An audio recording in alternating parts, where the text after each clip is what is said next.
Czy to już, kochani, czas? Patrzcie, jakie piękne. Aż się chce kupić. No nie tanie, powiem szczerze, bo 8 euro.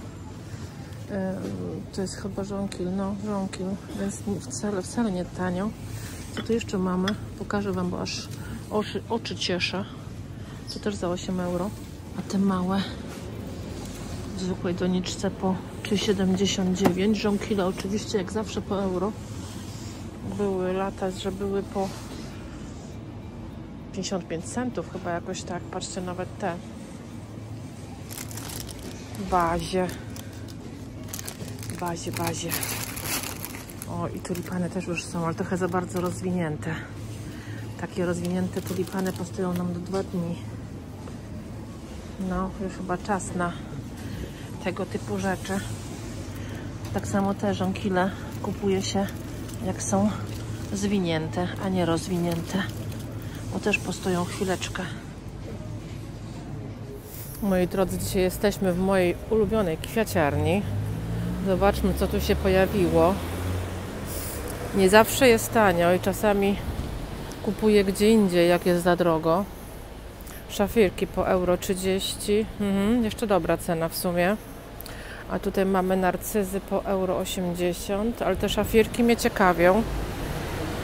Co tu jeszcze jest? Też mamy bratki po 80 centów. Tu też mamy hiacynty. Te są tańsze niż te na dole, ale te na dole są potrójne, dlatego. Tu mamy po euro 30. Też takie małe mini narcyzy. A patrzcie, jakie piękne krokusy tutaj mamy. Cudowne. Miałam nadzieję, że tu gdzieś będą mieli mech. Zobaczymy, czy będą mieli. A coś czuję, że nie. Ale cudowne. O, jest mech, widzicie. Jest mech. Właśnie miałam nadzieję na mech. Tu też mamy chyba szafirki, tak, ale to cały zestaw. Mam ochotę coś sama stworzyć, więc muszę się jakby zaopatrzyć w parę rzeczy, ale na pewno wezmę mech. 2,85. Witajcie, kochani, witam Was serdecznie na kanale Włóczyki Je. Słuchajcie, dzisiaj troszeczkę inne rzeczy porobimy sobie niż zwykle. Nie będzie flomarktów, nie będzie sklepów używanych, tylko dzisiaj będą dekoracje, już dawno nie było. W sumie były chyba w grudniu, albo nawet na koniec listopada, jakoś tak. Dzisiaj będą, słuchajcie, dekoracje wiosenne, bo już najwyższy czas. Przebiśniegi, krokusy, wszystko się pojawia, przynajmniej tu u nas, nie wiem jak w Polsce, ale być może, że w Polsce trochę później, chociaż chyba coś słyszałam, że już chyba są, także całkiem możliwe. A jak nie, to nacieszycie trochę oczy tym, co ja będę robić. Może to spowoduje, że wiosna przyjdzie szybciej, kto wie. I słuchajcie, będzie dzisiaj też polecajka książkowa, bo ja, co prawda, rzadko czytam książki, bo często nie mam czasu na te książki, choć bardzo bym chciała te książki czytać, ich więcej, ale nie zawsze mam czas i często, jak mogę, słucham audiobooków. I słuchajcie, ostatnio wpadł mi taki audiobook w ręce, który po prostu wymaga polecenia, bo to jest po prostu, to jest w ogóle powieść, która ma raz, dwa, trzy, cztery, pięć, 6 tomów, tylko jeden tom jest podzielony na pół, więc tak naprawdę są 3, a one mają 2 części, dlatego 6 książek. Ja sobie te książki kupiłam, pomimo to, że słucham audiobooka. Jest to taka książka, słuchajcie, Oczy Królowej, polska autorka Ludwika Gacek. I część pierwsza to Skarb Pustyni. Słuchajcie, ja tego słucham jako audiobooka, ale ja wiem na 100%, że do tych książek wrócę, bo one są po prostu niesamowite. Ja w ogóle lubię science fiction książki. To jest tak, myślę, jakby zrobić z tego film, to byłby zarąbisty, po prostu zarąbisty byłby film. Byłby to serial, coś takiego, kojarzycie na pewno, może nie wszyscy, ale część z Was kojarzy serial Silos. To jest, myślę, że trochę w tym temacie, może nie o takich silosach osadzonych na pustyni, natomiast jest to w ogóle, może ja Wam kawałek przeczytam, co pisze z tyłu. W niedalekiej przyszłości, po wielkiej katastrofie, która zdziesiątkowała ludzkość, na świecie powstały supernowoczesne państwa, miasta. w których władzę sprawują tajemniczy wielcy rządzący. Obywatele podzieleni są na kategorie i poddani absolutnej kontroli przez cybernetyczną władzę, a zamiast waluty obowiązuje ogólnoświatowy system punktowy. I teraz jedna osoba, która bierze udział w tej książce, pani Elena albo dziewczyna Elena, jest na poziomie F, czyli na bardzo niskim poziomie i należy do kasty biedoty. Nie ma rodziców, zabrano ich, gdy była ich dzieckiem, a opiekę nad nią przejął robot. Może na tym skończę. Czytać to, bo książki są tak fantastyczne i tak się je czyta ciurkiem, że naprawdę są warte polecenia. Słuchajcie, ja mam książki, dlatego że audiobooka słuchałam do 4. części, a 5., 6. części jeszcze nie miałam, w związku z tym no, nie mogłam wytrzymać. Koniecznie musiałam podążyć dalej jakby z tą powieścią, więc kupiłam sobie po prostu wszystkie, bo ja wiem, że ja do tych książek wrócę. One są po prostu przefantastyczne. Czyta się jednym tchem, a nawet jak nie mam, że tak powiem, ich przy sobie, to mogę sięgnąć do audiobooka, jak będziecie chcieli. Mogę Wam dać linka do książek. Zresztą wystarczy wpisać Oczy Królowej w internecie, Skarb Pustyni, to jest pierwsza część. Ludwika Gacek, może jeszcze raz pokażę. O, tak to wygląda. I ja słucham audiobooka, ale te 2 ostatnie książki będę czytać, bo audiobooka nie ma do nich zrobionego. Jak będziecie chcieli, napiszcie w komentarzach, dam Wam linka do audiobooka za darmo. I po prostu są przefantastyczne. No, rzadko można znaleźć tak dobre, słuchajcie, tak dobre powieści. Jest to tyle części. Wszystkie części kupiłam w Polsce, jak byliśmy niedawno. W grudniu. I po prostu totalnie polecam, bo są przefantastyczne. Kiedyś polecałam Wam też taką sagę o ludziach lodu, Margit Sandemo. Nie wiem, czy każdy ją widział, bo to było w shortsie bodajże podane, albo w poście którymś po prostu na społeczności tam u mnie na kanale jest tak, wśród postów pisałam, że też taką serię polecam. To była seria, która zawierała 47 tomów, zupełnie inna, zupełnie z innych tematów, trochę z dawnych czasów, gdzie kobiety miały, wiecie, długie suknie i tak dalej. Zaczyna się chyba w XV wieku ta saga, ale jest też przefantastyczna. Może kiedyś też zrobię Wam taką polecajkę osobno do tej książki, do tych książek, bo to jest seria, która ma 47 tomów i ja wszystkie mam w domu. I czytałam już nieraz. Także słuchajcie, tą sagę Wam też polecam, Oczy Królowej, Skarb Pustyni, bo naprawdę warto. Jeżeli ktoś lubi czytać książki, to połknie w całości w 5 minut. Zaręczam. Słuchajcie, bierzemy się za robienie dekoracji. Dzisiaj będę robić dekoracje na stół duży w kuchni. Nie na tacy, tym razem trochę inaczej. Także obracam Was i zaczynamy. Moi drodzy, więc zaczynamy. Zaczynamy, słuchajcie, od naczyń. Nie wiem, czy to będą 2, być może będą 3. Tutaj mamy wazę, bardzo ładną wazę. Powiem szczerze, że jeszcze jej nie używałam, bo jeszcze nie miałam do czego jej użyć.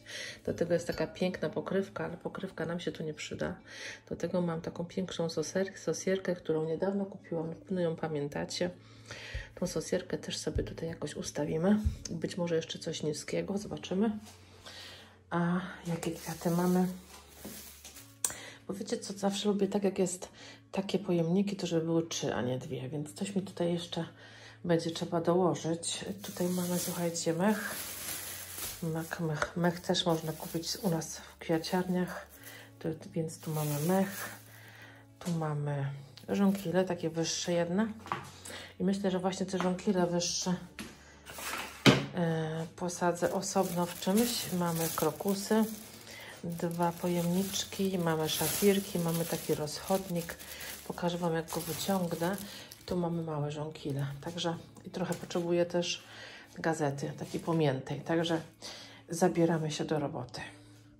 Wyciągniemy sobie te wszystkie fajne sadzonki z tych siatek. Niech Wam tutaj się w całości pokażę. Mech sobie zostawimy w torebce. Niech sobie jest w torebce.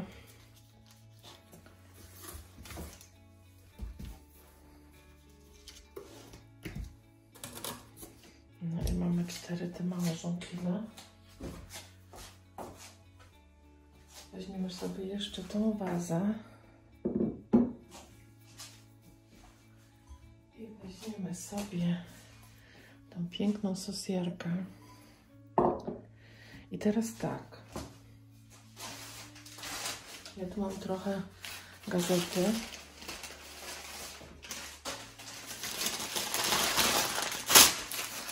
I zastanawiam się, jak to poukładać. Najpierw sobie zrobię, wiecie, taką próbę, tylko muszę rękawiczki założyć. W rękawiczkach się lepiej robi. Takie chirurgiczne.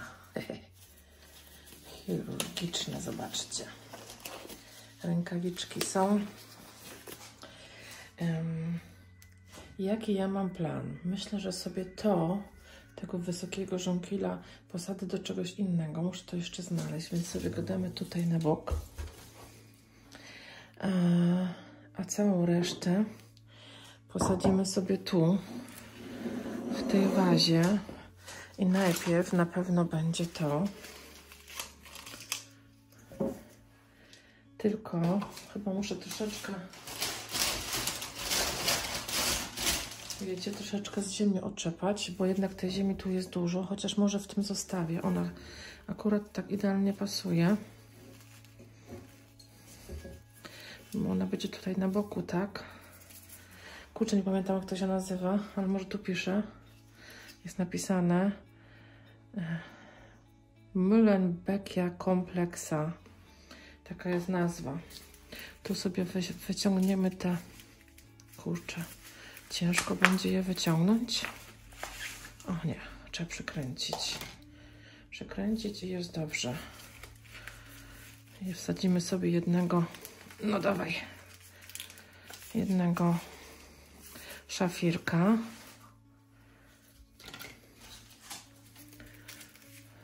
I krokusiki. Krokusiki jakoś tak u mnie robią takie fajne uczucie. Krokusy są jako pierwsze. Słuchajcie, krokusy, przebiśniegi jako pierwsze takie kwiatki, które widzimy. I to tak jakoś fajnie. One są takie słodkie. Także tak. Więc tak. Szafirki sobie damy z tyłu. Zawsze w ogóle, jak się robi jakieś kompozycje, to te wyższe ozdoby dajmy z tyłu. Wtedy jest taki porządek jakby. I jeszcze muszę pomyśleć, co dam tu. Mogę tutaj dać na przykład dwa żonkile i też będzie dobrze. O, takie po prostu 2. Bardzo tu będą pasować, ale jak to wszystko się porozwija, słuchajcie, to będzie przepięknie. I zrobi się nam wiosna w kuchni. Ja nie chcę jeszcze używać żadnych takich, wiecie, zajączków, jajek wielkanocnych, bo na to jeszcze jest za wcześnie. Dlatego zrobimy sobie na razie bez. Tu sobie damy z przodu jeszcze krokusiki. One są strasznie suche, widzę. Muszę je zaraz porządnie podlać. Nie wiem, czy będzie mi bardzo potrzebne jakby no jak to się nazywa, gazeta do wypełniania, bo tu jest mi dość ciasno. Ta waza, wiecie, nie jest jakaś ogromnie wielka, a chciałam jeszcze dać koniecznie mech. Zobaczymy, co mi tu się zadzieje. Chyba tu muszę troszeczkę ziemi ubrać, żeby one były takie, wiecie, bardziej plastyczne. Bo jak są takie sztywne, to je ciężko poukładać. No i tu mamy jedną stronę. Tu mamy jedną stronę. Te piękne krokusiki.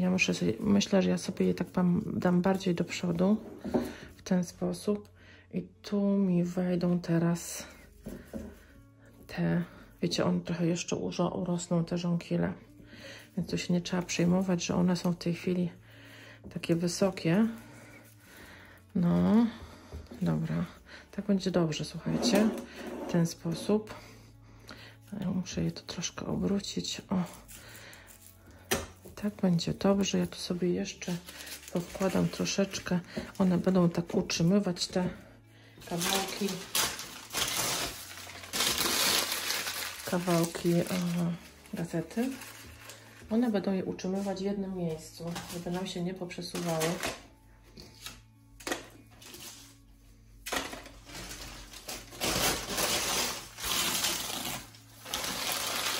Wiecie co, mam bardzo dużą kuchnię. Ktoś, kto ma dużą kuchnię, to pewnie tak jak ja wie, że im większa kuchnia, tym mniej miejsca. Chyba coś w tym jest, bo moja kuchnia ma jakieś 3 metry na 5, no więc naprawdę do małych nie należy. Ale wiecznie w niej jest mało miejsca. Mam trochę ziemi, to sobie ją tutaj wsypię. O.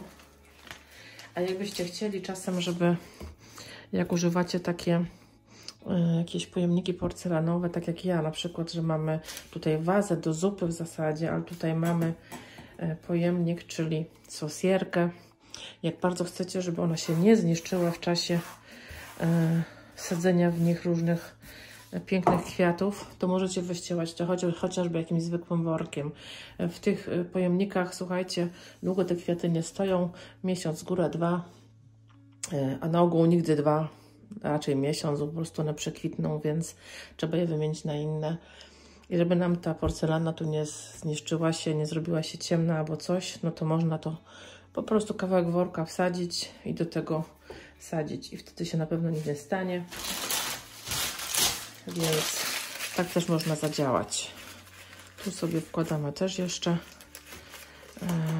tą gazetę.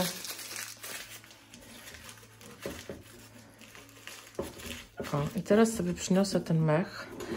Słuchajcie, to będzie przód, nie? Taki będzie przód.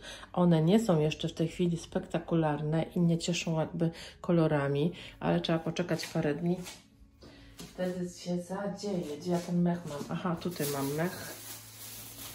Już sobie go tutaj otworzymy. Mech też trzeba albo zrosić,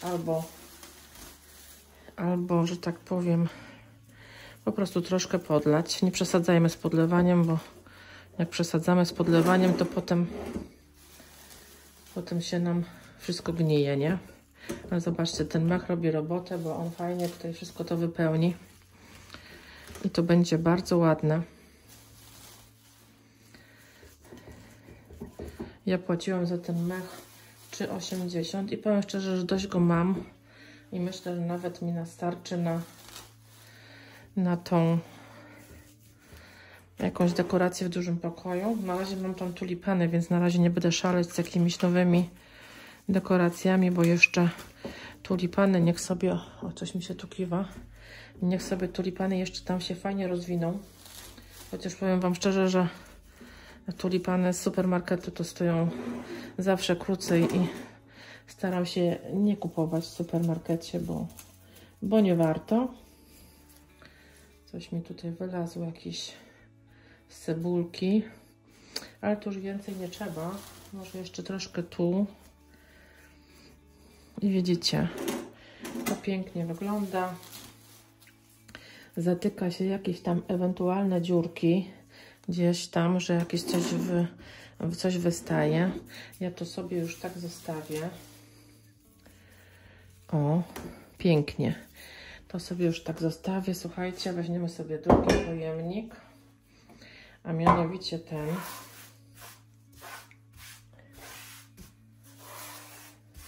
To takie, co leży na stole, możecie sobie spokojnie do środka wrzucić, oto. I tak potem się będzie albo wyrzucać, albo się gdzieś tam do ogrodu wrzuci.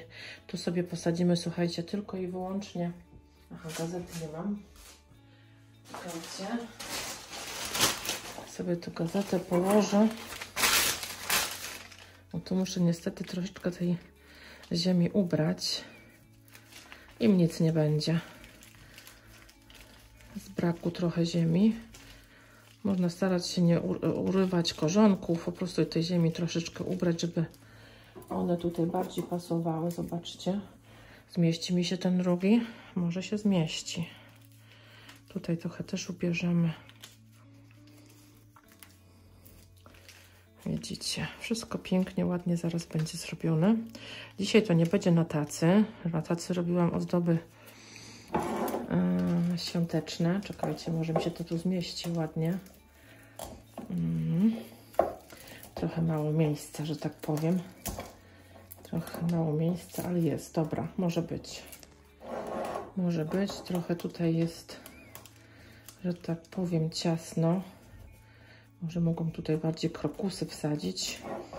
Ale daliśmy radę. Słuchajcie, ja zaraz sobie to ładnie wyczyszczę, ale dajmy sobie jeszcze troszeczkę tego mchu w te dziurki tutaj. Bo to zawsze bardzo ładnie to dodaje jakby taką kropkę nad i, wiecie.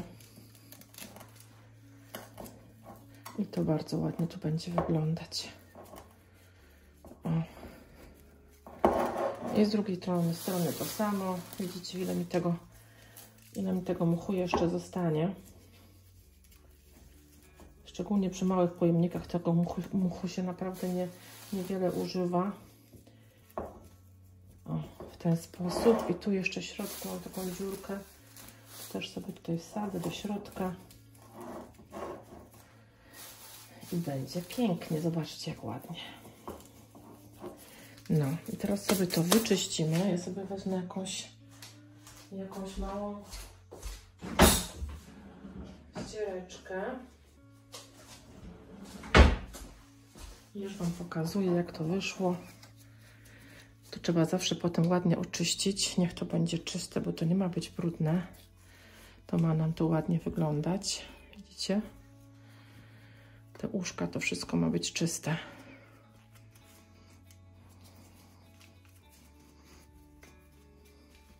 No. I mamy jedno i drugie gotowe. Teraz jeszcze znajdę sobie jakiś pojemnik na te wysokie żonkile. Muszę pomyśleć, bo sobie nie przygotowałam, co by to mogło być. Sekunda.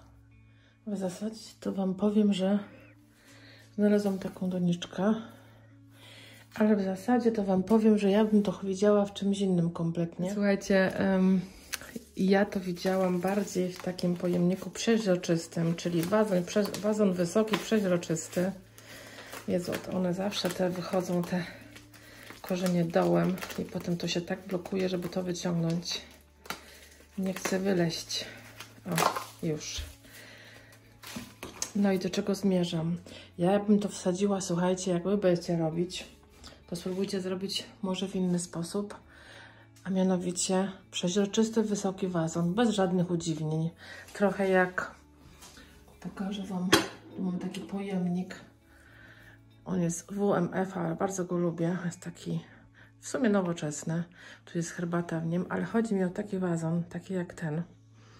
Wysoki, szeroki, gdzieś na tyle. Wsadzić do tego. Nie mam niestety takiego wazonu, muszę się koniecznie w niego zaopatrzyć, bo przydałby mi się taki właśnie w takich kompozycjach.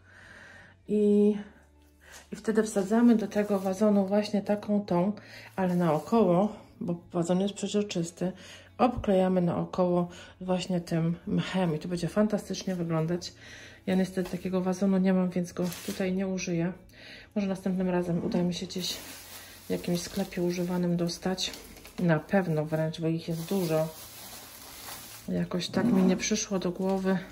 Poza tym czasami, wiecie co, czasami jak się robi te dekoracje, to dopiero do głowy przychodzi jakaś taka, że tak powiem, myśl, nie? A tu by się to przydało, a tu by się tamto przydało, nie? Więc, ale dzisiaj zrobimy to w takiej donicy. Ona też jest bardzo ładna. To jest taka donica, którą dostałam kiedyś w prezencie razem z orchideą. I też nie jest byle jaka, tylko taka, wiecie, na pewno była droga, bo to widać. Ja to sobie zaraz pięknie podleję, bo one są wszystkie bardzo suche. I zaraz was tutaj przeniosę na ten duży stół i będziemy układać. Ale najpierw jeszcze oczyścimy sobie tą dużą wazę. Tutaj nie jest ona dużo brudna, tylko troszkę. przechodzimy na drugą stronę. I tak, kochani, już tu przyniosłam ten... Ona wygląda na małą, a wcale nie jest, ale ja mam bardzo duży stół, więc pewnie dlatego tak to wygląda. Tu sobie troszeczkę przesuniemy. Waza nie ma być na środku, ma być troszeczkę z boczku. Najpierw sobie podleję, żeby już potem nie podlewać na tej...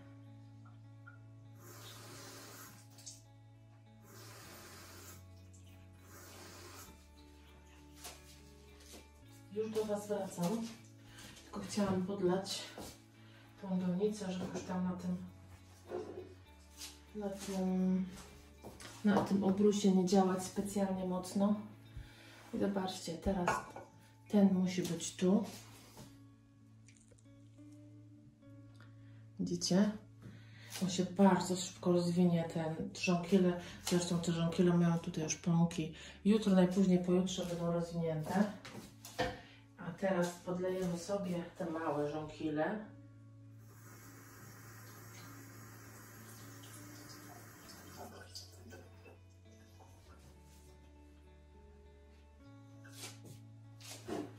I je sobie postawimy tutaj z boczku. I ja myślę, że to już jest gotowe. To nie wygląda teraz ekstremalnie fajnie, dlatego że to sobie weźmiemy. Ja tu miałam w tym... To są jakieś w ogóle, wiecie co? Jakieś owoce ususzone z jakichś ciepłych krajów. Kojarzy mi się, kiedyś to gdzieś skądś przywiozą, chyba z Majorki. Tak mi się wydaje. W każdym razie zostawimy to sobie tak. Ja Wam będę pokazywać na pewno w różnych filmach, jak to... zdejmę sobie rękawiczki już. I jak to będzie wyglądać parę dni, że tak powiem, po posadzeniu. Trzeba oczywiście dbać, żeby to nie było za suche, bo jak będzie za suche, to jest źle. Tu u nas w kuchni się w zasadzie nie grzeje. Grzejnik tutaj nie jest włączany, bo tu jakoś się nie potrzeba nigdy tych grzać, więc tu jest zawsze ciut chłodniej niż gdzie indziej, więc one nie będą ekstremalnie od razu miały za ciepło. Wezmę Was teraz do ręki, żeby Wam trochę z bliska pokazać. No i tak jak widzicie, tak to wygląda. Ten obrusik, który ja tu mam, on jest jeszcze dobry. Jakoś nie wybrudził się, chociaż już parę dni tutaj jest, więc go na razie zmieniać nie będziemy. No i wrócę, myślę, do Was z takim update'em, jak to za parę dni będzie wyglądać, a myślę, że będzie tutaj mnóstwo różnych barw, no bo będzie, nie wiemy jakie krokusy będą, chyba będą fioletowe, ale nie wiemy, żonkile będą żółte, może będą różne kolory, słuchajcie, krokusów, nie wiadomo, szafirki wiemy jakie są, no i oczywiście żonkile te duże, także będzie się działo. Tak, kochani, zobaczcie, parę dni później, myślę, że za 3, co tu się zadziało? Normalnie łąka kwiatowa, pięknie. Mamy 2 kolory krokusów. Te są białe, a te drugie są żółte. Myślałam, że będą fioletowe, ale jednak nie. Także fajnie. Pięknie mamy wiosnę w kuchni. Normalnie szok. Nie wiedziałam, że to takie będzie ogromne. Jak się to wszystko rozwinęło, no to zaszalało się. Kompletnie. Tak, kochani, witamy się ponownie po zrobieniu tych pięknych dekoracji. Mam nadzieję, że nacieszyliście trochę oczy. Może to sprawi, że wiosna przyjdzie szybciej, kto wie. Całkiem możliwe. No słuchajcie, mamy już, co mamy teraz, jakoś początek lutego, więc idzie luty pod kuj buty, jak to mówią. No niekoniecznie, czasami jest troszeczkę cieplej, czasami troszeczkę zimniej. Różnie bywa. Ja Was zapraszam, słuchajcie, na następny filmik z jakiejś tam kolei, czyli to będzie albo Flowmarkt, albo sklepy używane. Nie wiem, co tam zaplanowałam na następny raz, więc słuchajcie, widzimy się w następnym filmiku. Ja Wam bardzo dziękuję i do zobaczenia. Pa!